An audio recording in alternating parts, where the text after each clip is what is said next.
if you reference the primary mixer volume table in the Econami or the Tsunami2 user's guide, we list all of the CVs that can be used to adjust the volumes of all the effects of the decoder. In this case, CV129 is the horn. So if I go to Program on Main and I set CV129 back to its default value of 225, okay. So if we set this back to 109,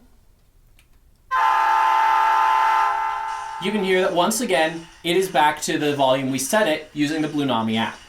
So guys, that's going to be it for this video. If you have any questions, shoot us an email, support@soundtracks.com.